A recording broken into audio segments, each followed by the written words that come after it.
Very warm welcome to Bioverse life sciences. Guys, आज के इस वीडियो से हम स्टार्ट करने वाले हैं मॉलिक्यूलर बायोलॉजी की एक बहुत ही important process that is DNA replication. हम डीएनए रेप्लिकेशन के बारे में पढ़ें इससे पहले रेप्लिकेशन को समझने के लिए कुछ चीज़ों को पढ़ना ज़रूरी होता है और उन्हीं में से एक है models of DNA replication. DNA किस किस तरीके से रेप्लिकेट कर सकता है, इसको लेके कुछ मॉडल्स दिए गए। तो आज के वीडियो में हम उन्हीं मॉडल्स पे डिस्कशन करेंगे। इसके अलावा कुछ एक्सपेरिमेंट्स भी हुए थे डीएनए के नेचर को प्रूफ करने के लिए, डीएनए के रेप्लिकेशन की प्रोसेस को प्रूफ करने के लिए। जैसा कि हम सब जानते हैं कि जो हमारा डीएनए है बी डीएनए होता है और इसका रेप्लिकेशन का नेचर होता है semi conservative nature of replication. तो हम उन एक्सपेरिमेंट्स के बारे में भी पढ़ेंगे, उसके बाद में हम एक्चुअल डीएनए रेप्लिकेशन को स्टार्ट करेंगे। तो चलिए आज हम देख लेते हैं मॉडल्स ऑफ डीएनए रेप्लिकेशन। और गाइस, हमारे वीडियोस से अगर आपको थोड़ी सी भी हेल्प मिल रही है तो आप हमारी भी हेल्प कर दीजिए हमारे चैनल को सब्सक्राइब करके। तो चलिए स्टार्ट करते हैं। Again very warm welcome everyone, welcome to Bioverse life sciences. तो चलिए स्टार्ट करते हैं with DNA replication. DNA replication का मतलब है, रेप्लिकेशन का मतलब है किसी चीज़ की डुप्लीकेट कॉपी बना देना, किसी चीज़ का डुप्लीकेशन, इसका ही मतलब होता है डीएनए का रेप्लिकेशन। तो हम कह सकते हैं कि जो डीएनए है वो डुप्लीकेट होके अपनी जैसी कॉपीज बना रहा है, इसीलिए इसको कहा जाता है DNA replication.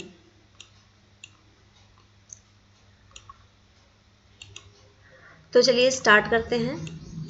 The proposal for the structure of DNA by Watson and Crick। उम्मीद है सभी को ये पता होगा। अगर आपको डीएनए के जो बेसिक्स हैं, डीएनए आरएनए के, डीएनए की टोपोलॉजी है और इसके अलावा भी जो डीएनए आरएनए के बेसिक चीज़ें होती हैं जो मॉलिक्यूलर बायोलॉजी का बेसिक बनाती हैं, अगर आपकी वो चीज़ें क्लियर नहीं है तो गाइज आप इसी चैनल पे मॉलिक्यूलर बायोलॉजी के नाम से प्लेलिस्ट है, वहाँ पे जाके सारी वीडियोस वहाँ पे मौजूद हैं, आप उनसे पढ़ के चीज़ों को क्लियर कर सकते हैं। और हाँ, चैनल को सब्सक्राइब करना बिल्कुल भी ना भूलिएगा। तो चलिए देखते हैं जो डीएनए का स्ट्रक्चर है ये प्रपोज किया गया था वाटसन एंड क्रिक के द्वारा। अब इन्होंने double helical structure of DNA बताया था कि डीएनए का जो स्ट्रक्चर होता है वो डबल हेलिकल फॉर्म में होता है और ये इन्होंने बताया था 1953। वाटसन क्रिक का मॉडल भी डिस्कस करके रखा है मैंने प्रीवियस वीडियोस में, आपको मिल जाएगा, देख लीजिएगा। was accompanied by a suggested mechanism for its self duplication। अब जो वाटसन एंड क्रिक ने मॉडल दिया था वो एक सेल्फ डुप्लीकेशन की मैकेनिज्म पे बेस्ड था, जिसका मतलब था कि डीएनए में रेप्लिकेशन की प्रोसेस होती है वो अपने आप को ही डबल कर लेता है। The two strands of the double helix are held together by hydrogen bonds between the bases। जो डबल हेलिक्स स्ट्रक्चर होता है अगर उसकी बात करें तो वो ज्वाइंट कैसे होता है, वो हाइड्रोजन बॉन्ड से ही तो ज्वाइन होता है। जैसे अगर मैं आप लोगों को बना के दिखाऊं डबल स्टैंडर्ड डीएनए का स्ट्रक्चर, उम्मीद है सभी को ही पता होगा, कुछ इस तरीके का स्ट्रक्चर होता है और ये बीच में हाइड्रोजन बॉन्ड्स प्रेजेंट होते हैं जो कि कनेक्ट करते हैं नाइट्रोजनस बेसिस को। यही स्ट्रक्चर होता है डीएनए का, सभी को पता होगा। तो चलिए वापस से देखते हैं क्या इन्होंने यहाँ पे बता रखा है। जो डीएनए का डबल हेलिकल स्ट्रक्चर होता है ये हेल्ड होता है by hydrogen bonds, hydrogen bond से जुड़ा हुआ रहता है। और इनमें क्या होता है, हाइड्रोजन बॉन्ड्स कहाँ होते हैं, नाइट्रोजन बेसिस के बीच में। ठीक है, ये बेसिक चीज़ें क्लियर कर रही हूँ। अगर जिसको ये सारी चीज़ें आती हैं तो कोई बात नहीं है, वो अगले वीडियो का वेट करिए, मैं उसमें सारी चीज़ें आगे एडवांस लेवल पे लेके आऊँगी। लेकिन ये बेसिक चीज़ें भी क्लियर होना बहुत ज़रूरी होती हैं, इसीलिए मैं डिस्कस कर रही हूँ आपसे। यहाँ पे जो स्ट्रक्चर देके रखा है आप देख सकते हैं, डीएनए के रेप्लिकेशन की एक प्रोसेस दिखाई गई है, एक ओवरव्यू है किस तरीके से डीएनए रेप्लिकेट करता है। एक डबल स्टैंडर्ड डीएनए है और यहाँ पे आप देख सकते हैं कि कैसे सिंथेसिस हो रही है, नया डीएनए बन रहा है और एक से दो डीएनए बन जा रहे हैं। अगर एक ओवरव्यू की बात करें कि किस तरीके से ये प्रोसेस हो रही है, तो अगर मैं बना के दिखाऊं आपको, ये माना कि हमारा डबल हेलिकल, ये डबल स्टैंडर्ड डीएनए है। अब रेप्लिकेशन की जो प्रोसेस होगी, रेप्लिकेशन की प्रोसेस के लिए ये इसको यहाँ से खुलना पड़ेगा, यहाँ से हाइड्रोजन बॉन्ड्स को ब्रेक होना पड़ेगा, तब जाके ही ये रेप्लिकेशन की प्रोसेस हो सकती है। तो किया क्या जाता है, यहाँ से इसको ब्रेक किया जाता है with the helicase enzyme. Helicase एक चाकू की तरफ काम करता है, जिसका काम होता है कि वो ब्रेक करे हाइड्रोजन बॉन्ड्स को। जो ये डबल स्टैंडर्ड डीएनए है अगर, तो इनके बीच में जो हाइड्रोजन बॉन्ड्स प्रेजेंट हैं, इनको ब्रेक करके ओपन किया जाता है। अब मैं यहाँ पे अगर ओपन करके दिखाऊं तो कुछ इस तरीके से ये ओपन हो जाएंगे।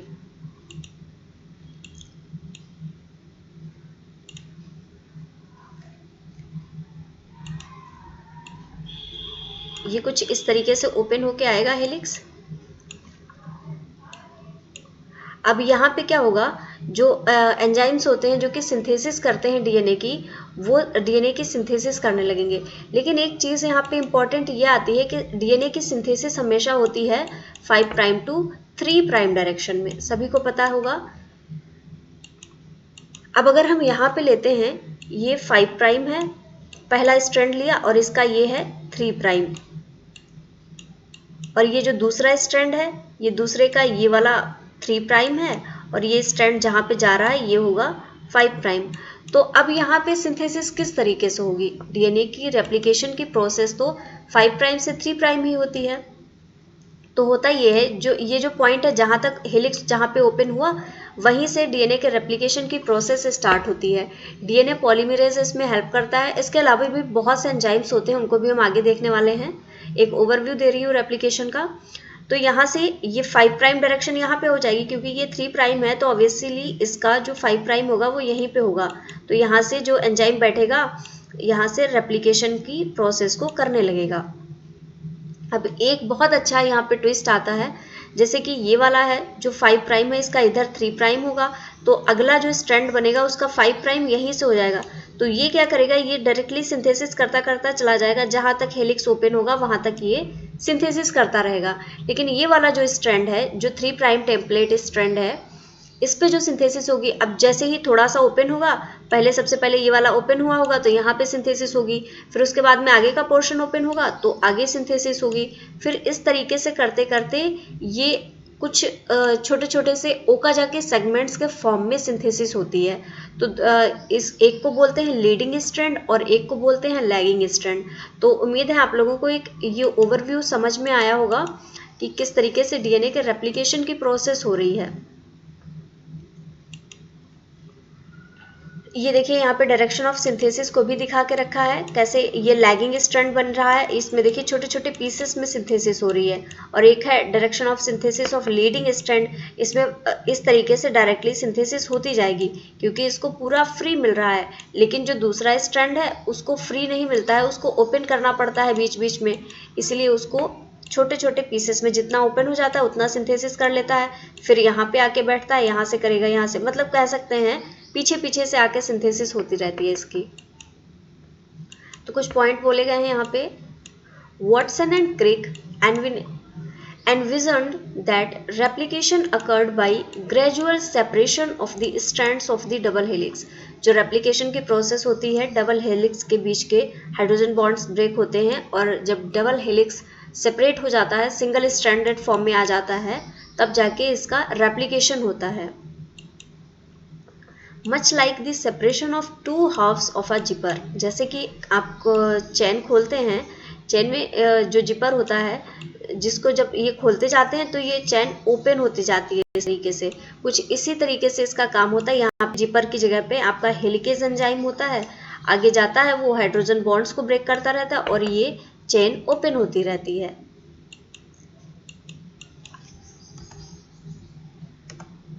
गाइस, वीडियोस अच्छी लगती हो आपको तो चैनल को भी ज़रूर सब्सक्राइब करिए। तो अब हम आते हैं, हमारा जो टॉपिक है models of DNA replication. DNA replication के कौन कौन से मॉडल्स दिए गए हैं। तो सबसे पहला है semi conservative replication. Semi conservative replication जो हमारा डीएनए है, हमारा डीएनए होता है बी डीएनए, और बी डीएनए का ही रेप्लिकेशन का फॉर्म है ये जो सेमी कंजर्वेटिव नेचर होता है, और पूरे रेप्लिकेशन की प्रोसेस में हम इसी सेमी कंजर्वेटिव रेप्लिकेशन को ही पढ़ने वाले हैं। तो चलिए सबसे पहले इसमें देख लेते हैं एक्चुअली होता क्या है। सेमी कंजर्वेटिव इसको अगर हम तोड़ तोड़ के देखें, इस वर्ड को अगर आप दो पार्ट्स में ब्रेक करके देखें, मैं समझाने की कोशिश करती हूँ आपको।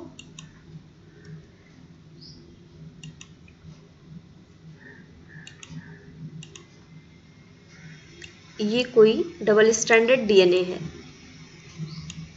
अब हम पढ़ने कौन सा जा रहे हैं? Semi conservative.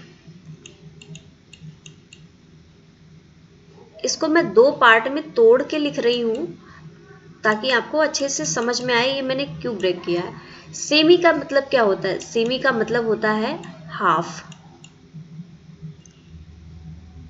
और कंजर्वेटिव का मतलब होता है कोई चीज जो हमेशा सेव रहती है। अब इसका मतलब क्या हुआ? चलिए रेप्लिकेशन की प्रोसेस देखते हैं।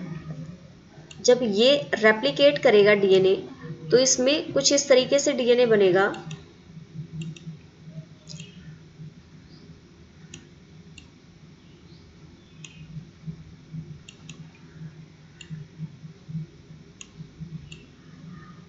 ये कुछ इस तरीके से बनेगा। अब आप इसमें देख सकते हैं मैंने दो तरीके से स्ट्रैंड्स बनाए हैं, दो कलर के।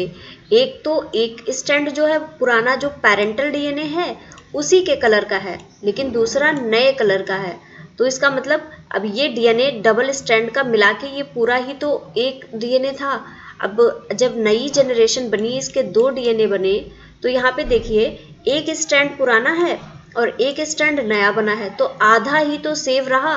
सेव आधा है और आधा नया बन गया है, इसीलिए इसको बोला जाता है सेमी कंजर्वेटिव। अब अगला जो रेप्लिकेशन का प्रोसेस होता है वो होता है कंजर्वेटिव। कंजर्वेटिव का मतलब ही होता है कि पूरा का पूरा डीएनए सेव रहेगा और एक नया स्ट्रैंड बन जाएगा। जैसे कि अगर मैं ये ड्रॉ करने की कोशिश करूं, तो जब ये रेप्लिकेट होगा तो एक नया भी बनेगा और एक में ये पूरा का पूरा सेव रहेगा। ये होता है कंजर्वेटिव डीएनए रेप्लिकेशन। तो चलिए एक बार देखते हैं जो हम पढ़ रहे हैं। सेमी कंजर्वेटिव में आप देख सकते हैं जो नया स्ट्रैंड बना है, parental DNA molecule black colour से दिखाया गया है। जो पहली जनरेशन बनी है आप देख सकते हैं इसमें एक स्ट्रैंड सेव है और एक नया स्ट्रैंड बन के यहाँ पे रेडी हो गया है। और जब दूसरी जनरेशन में देखते हैं तो देखिए सेकंड जनरेशन में क्या हुआ। अब ये दोनों तो नए स्टैंड थे, तो नए ही कंजर्व रहेंगे यहाँ पे, और जो पुराना था वो अलग चला जाएगा। तो कुछ इस तरीके से सेमी कंजर्वेटिव रेप्लिकेशन होता है। अगली प्रोसेस थी कंजर्वेटिव रेप्लिकेशन।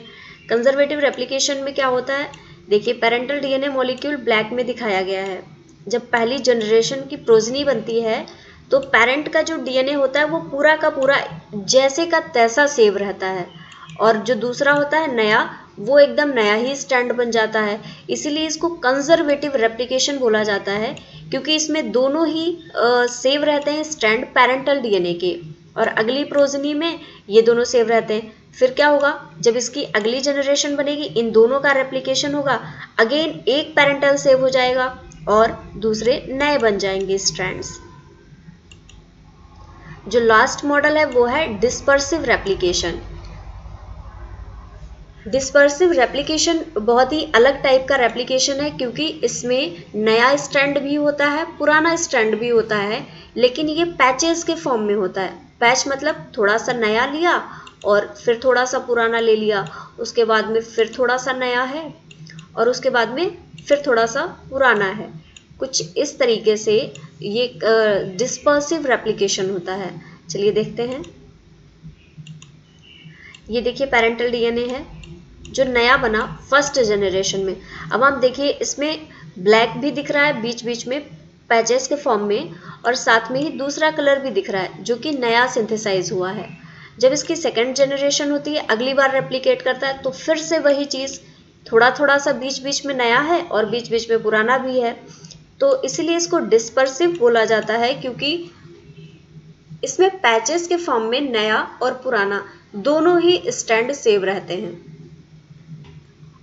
उम्मीद है आप लोगों को ये समझ में आ गया होगा। कोई भी अगर डाउट है स्टिल आप मुझे मैसेज कर सकते हैं, bioverse888@gmail.com पे मेल करके पूछ सकते हैं, या आप कमेंट सेक्शन में भी कमेंट कर सकते हैं।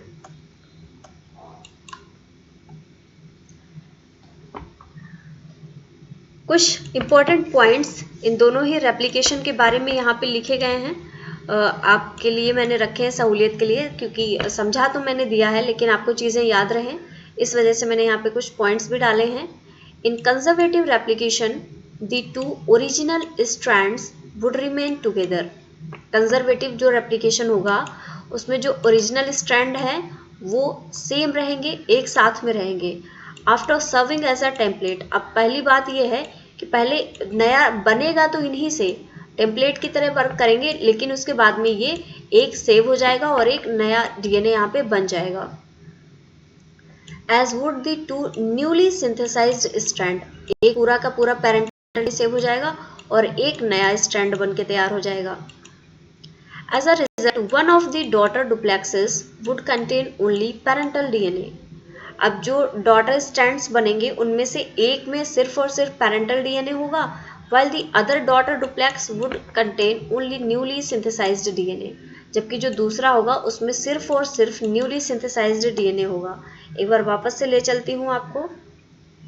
कंजर्वेटिव रेप्लिकेशन में आप देख सकते हैं किस तरीके से चीज़ों को दिखाया गया है।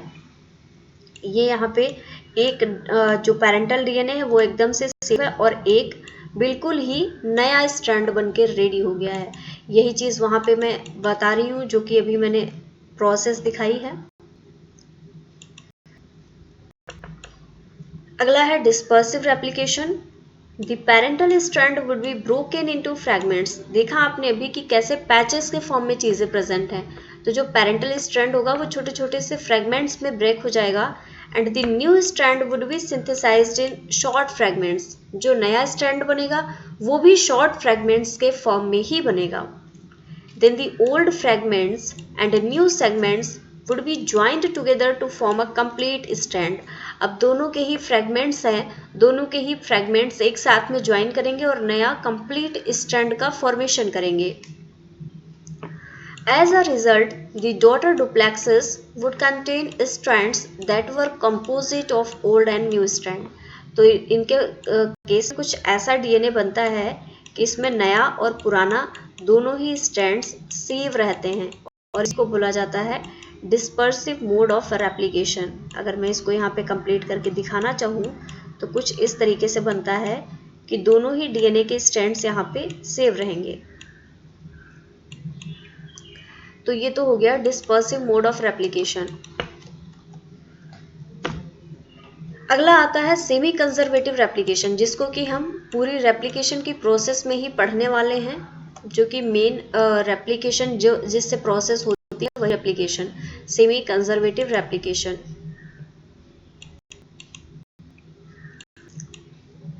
तो चलिए देखते हैं इसके बारे में। The Watson Crick proposed made contain prediction Watson-Crick proposal made certain predictions concerning the behavior of DNA during replication. Sorry थोड़ा सा फंबल हो गया यहाँ पे।